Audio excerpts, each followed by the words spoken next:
that character in this country. Again, as Secretary, you have broad discretion.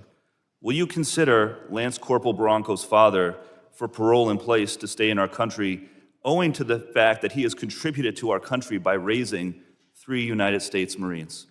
This is an opportunity to remind everybody that every person that's in this country illegally has an opportunity to voluntarily go home and come back the right way. He raised 3 United States Marines. We will facilitate that. He has been living here peacefully, doing his job for 30 years. You have discretion. You are choosing not to use it. Madam Secretary, you promised America that you would go after the worst of the worst. But these people are not the worst of the worst. A Purple Heart recipient, a military spouse, the father of 3 Marines. And it's not just veterans and military families. You are locking up and deporting children with cancer, mothers with babies in the NICU, United States citizens. There are many problems. And right there in that moment, you just watched the entire moral architecture of the Republican Party collapse into dust. Because what Congressman Seth Magaziner just did in that hearing room was nothing short of political theater at its most devastating and most necessary, bringing the full weight of truth crashing down on Kristi Noem's head, like the judgment she so richly deserves. And I need you to understand the sheer audacity of what just transpired, because Seth Magaziner introduced U.S. Army veteran Se-Jun Park, who was deported to South Korea by the Trump administration, a man who took 2 bullets for this country in Panama in 1989. And when Noem sat there in her smug certainty claiming they hadn't deported any veterans, Magaziner pulled out a tablet with this Purple Heart recipient's face on it via Zoom, calling in from a country he hasn't lived in since he was 7 years old, and the look on her face was the look of someone who just realized the entire game is up. This is the bombshell that should detonate across every news cycle for weeks, because we're not talking about some abstract policy debate or some bloodless discussion of enforcement priorities. We're talking about a system so morally bankrupt and so utterly broken that it cannot distinguish between the people who literally bled for America and the supposed threats they claim to be targeting. And Magaziner's indictment was surgical in its precision when he told Noem that the biggest problem is this: you don't seem to know how to tell the difference between the good guys and the bad guys, which is perhaps the most damning thing you can say about someone running Homeland Security, because if you cannot make that fundamental moral calculation, then what exactly are you doing in that chair? But here's where this gets even more infuriating, and you need to stay with me, because the depths of cruelty here are almost unfathomable. Magaziner noted these people are not the worst of the worst: a Purple Heart recipient, a military spouse, the father of 3 Marines, and it's not just veterans and military families. They are locking up and deporting children with cancer, mothers with babies in the NICU, United States citizens, but I want you to sit with that for a second, because we have actual documentation of 3 children, including a 4-year-old boy with stage 4 kidney cancer, his 7-year-old sister, and a 2-year-old girl who were swept up along with their families by immigration authorities in Louisiana and quickly sent to Honduras, despite being American citizens. Children whose only crime was being born to the wrong parents in a country that has decided even citizenship doesn't matter if your skin is the wrong color or your family came from the wrong place.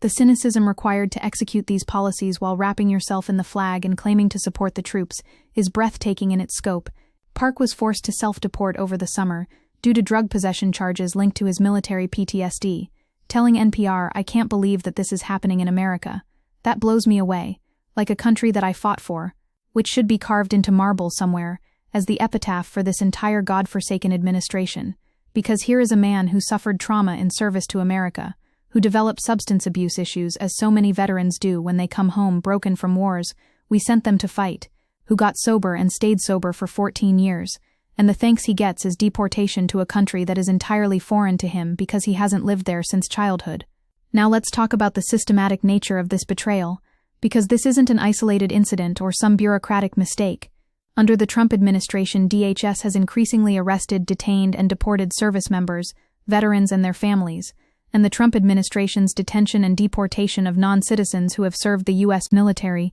and their families threaten U.S. national security interests and erode the U.S. military's credibility when it makes promises to its service members who have put their lives on the line for our country, which means every single person considering military service right now has to look at cases like Parks and cases like the one Magaziner raised about James Brown, a veteran and former Trump supporter from Missouri, whose wife Donna Hughes Brown is currently detained by Immigration and Customs Enforcement having lived in the United States for 47 years as a mother and grandmother whose only criminal record is writing 2 bad checks totaling $80 written many years ago, and they have to ask themselves whether the promise America makes to military families is worth the paper it's printed on.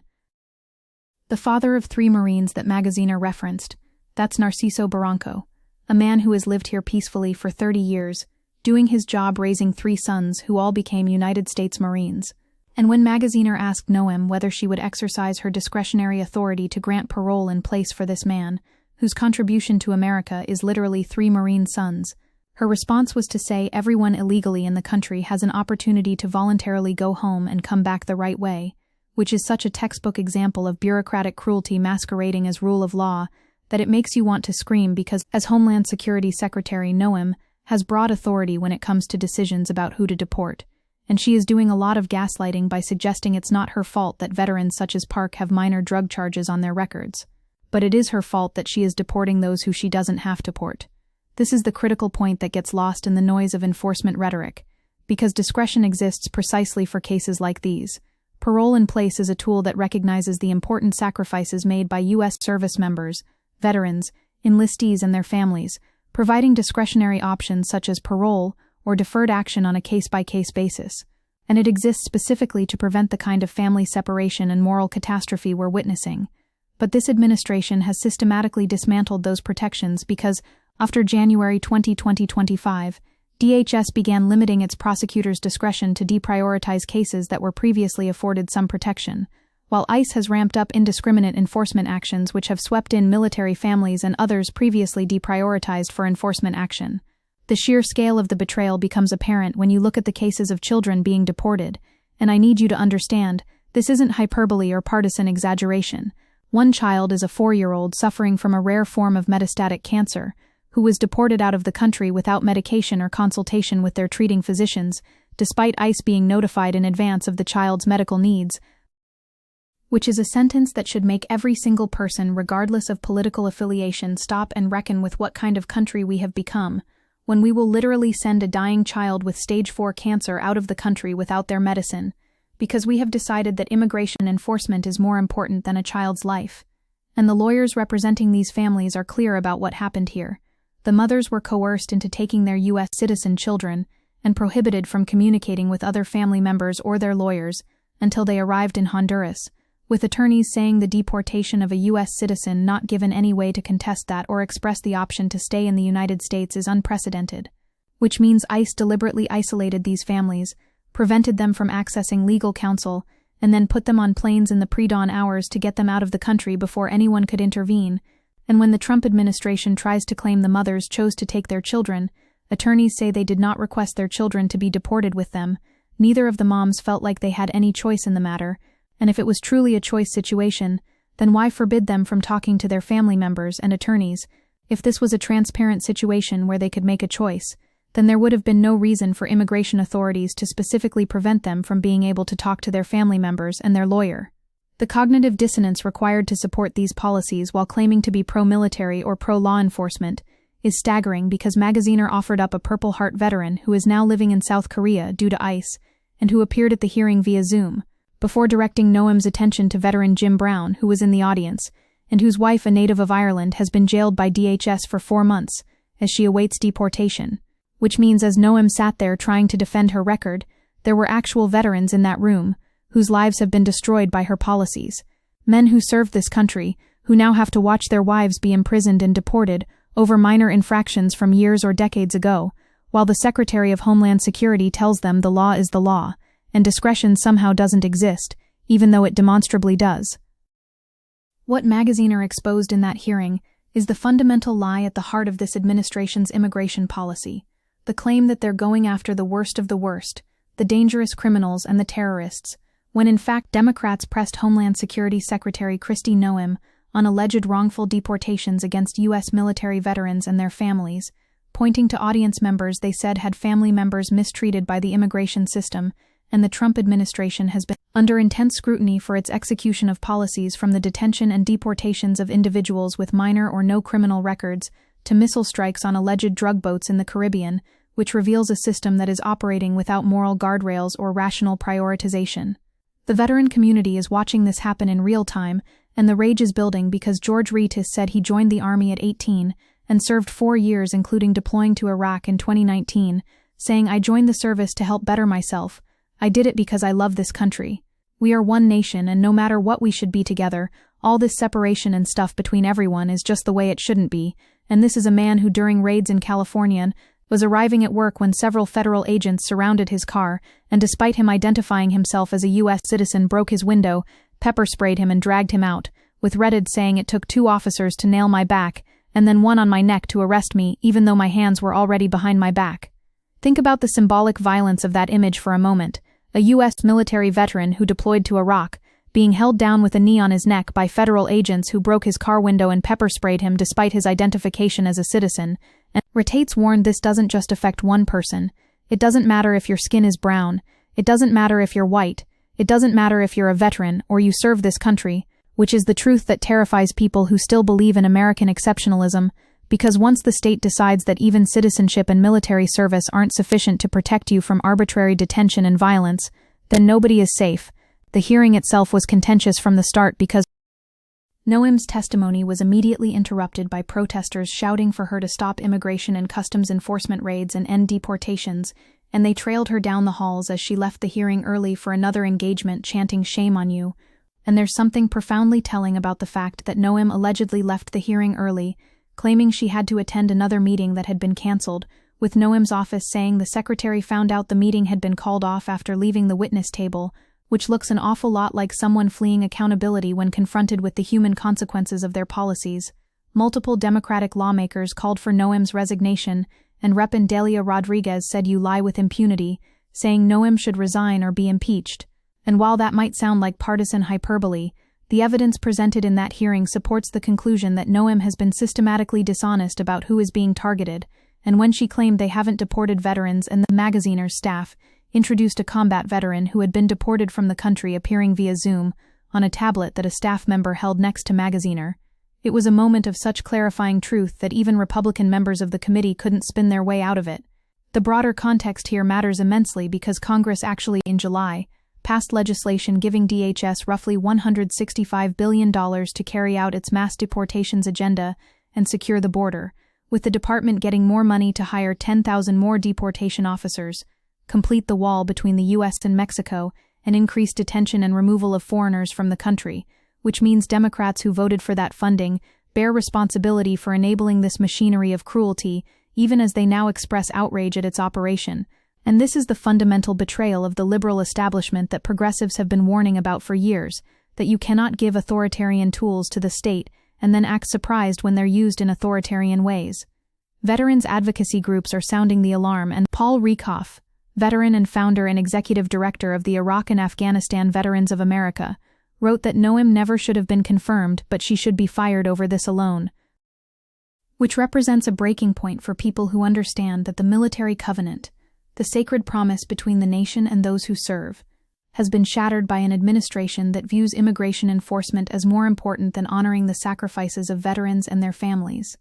The case of Saejun Park is particularly gutting, because Magaziner explained that the Purple Heart recipient struggled with PTSD and substance abuse and was arrested in the 1990s for some minor drug offenses before getting clean and sober, and earlier this year Noem deported him to Korea, a country he hasn't lived in since he was 7 years old, which means a man who was wounded in combat for America, who dealt with the psychological aftermath of war in the way so many veterans do, who achieved sobriety and maintained it for over a decade, was nonetheless deemed unworthy of remaining in the only country he's known as an adult. And when Magaziner asked Noem to join him in thanking Park for his service, Noem said she's grateful for every single person that has served our country and follows our laws and knows that our laws are important and every one of them needs to be enforced, which is such a cold bureaucratic response to a man who took bullets for this country that it reveals the moral bankruptcy at the core of this entire operation. Veterans who deployed to war zones are now watching their family members be detained,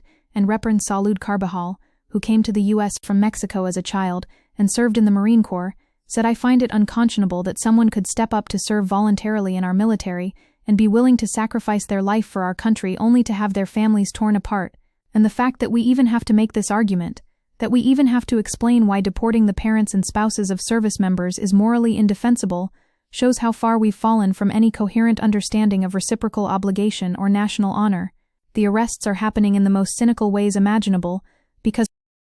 ICE continues to arrest people in San Diego during their green card interviews, the final step in a legal pathway, with some of the people taken into custody being spouses of military members and veterans, with ICE saying these arrests, which began November 1, are for overstaying visas, but multiple immigration attorneys contend that's never been an issue before, with an exception in federal law for direct relatives of U.S. citizens, including spouses who are going through the green card process, which means people are being arrested at the moment they're trying to legalize their status, showing up in good faith to complete the process they were told to follow, and instead of approval they get handcuffs. One Marine Corps staff sergeant who served 20 years, including 2 deployments to Afghanistan, watched as at his wife's final interview with U.S. Citizenship and Immigration Services, everything seemed great, until the end, when ICE agents came in, handcuffed his wife and took her away as she cried, and Samuel Chastain said, "I kind of feel betrayed, to be honest," which is the understatement of the century, because this is a man who spent 2 decades in uniform,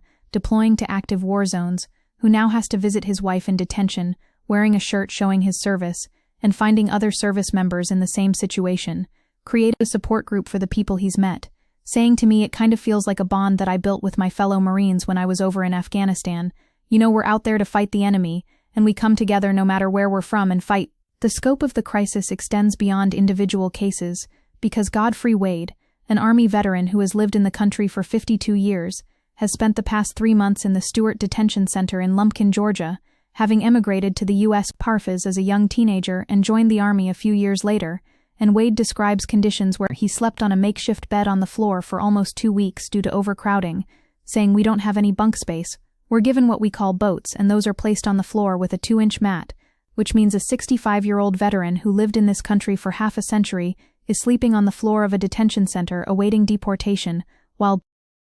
more than 60 Democratic Congress members sent a letter to federal authorities imploring them to provide documentation of all veterans in the U.S. who have been deported or detained in 2025, with the September deadline coming and going, without a list and a memo stating they expected to have a list ready by October 17, but that deadline was blown too. The deliberate obstruction of congressional oversight here is telling, because if the administration believed their enforcement actions were just and proportionate, they would have no problem providing that data, but instead they're stonewalling because they know the numbers would reveal the systemic nature of these betrayals, and a 2022 directive from the Biden administration informed ICE agents to consider veteran status before deportation if they didn't have violent criminal backgrounds, which means there was a framework in place to prevent exactly these kinds of moral catastrophes, and the Trump administration deliberately dismantled it. The international implications are profound, because when America deports combat veterans to countries they haven't lived in since childhood, we're exporting people with military training, and often untreated PTSD to nations that have no infrastructure to support them, creating both a humanitarian crisis for those individuals and a potential security issue for the regions they're sent to, and more fundamentally, we're telling the world that American promises are worthless, that service and sacrifice mean nothing when weighed against xenophobia and bureaucratic cruelty. What makes this hearing so powerful is that Magaziner didn't just present abstract arguments or statistics. He brought the actual human beings destroyed by these policies into the room either physically or virtually, forcing Noem to look at the face of Park, a Purple Heart recipient who struggled with PTSD and substance abuse issues after his time in combat, and had been arrested in the 90s for minor drug offenses, with Park being sober for the last 14 years before being deported to Korea, a country he hasn't lived in since he was 7 years old. And you could see in that moment the entire propaganda architecture of tough on immigration collapse, because you cannot look at that man's face and claim you're going after dangerous criminals. You cannot hear his story and pretend there's anything resembling justice in his deportation. The response from progressive lawmakers has been unequivocal, and Representative Joaquin Castro wrote great work here by Representative Magaziner, exposing DHS Secretary Noem for lying about deporting veterans, shameful, and these are just ones we know about now, which raises the terrifying question of how many other cases like Park's exist, how many other veterans have been deported in the dark, without congressional hearings or media attention. How many families have been destroyed while the administration claimed they were only targeting serious criminals? The fundamental dishonesty at the core of Noem's testimony cannot be overstated, because she sat there and categorically denied deporting veterans, and then when confronted with documented proof, Noem said, "I will absolutely look at his case," pivoting immediately from denial to vague promises of review. But Magaziner said what she is doing is disgraceful. The main problem with her and the Trump administration is they don't know how to tell the good guys from the bad guys, which is the essential indictment that should follow Noem for the rest of her career, because a Secretary of Homeland Security who cannot distinguish between combat veterans and national security threats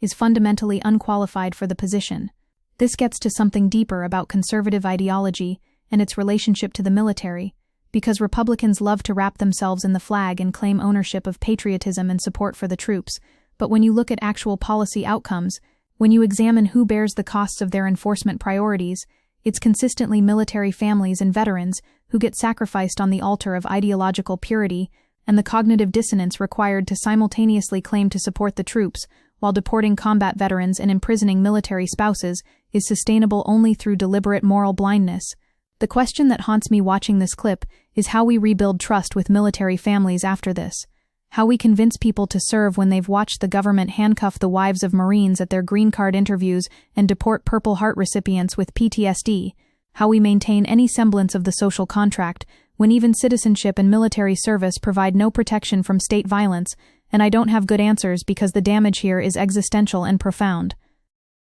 What Magaziner accomplished in that hearing was a clarifying moment of moral truth, where the abstractions of policy met the concrete reality of human suffering, where the bureaucratic language of enforcement confronted the face of a man who bled for America, now exiled from the only home he's known, and in that collision the entire edifice of justification crumbled, because you cannot look at those cases and claim this is about security or rule of law. This is about cruelty as policy. This is about using immigration enforcement as a weapon against vulnerable people, regardless of their contributions or their character or their citizenship.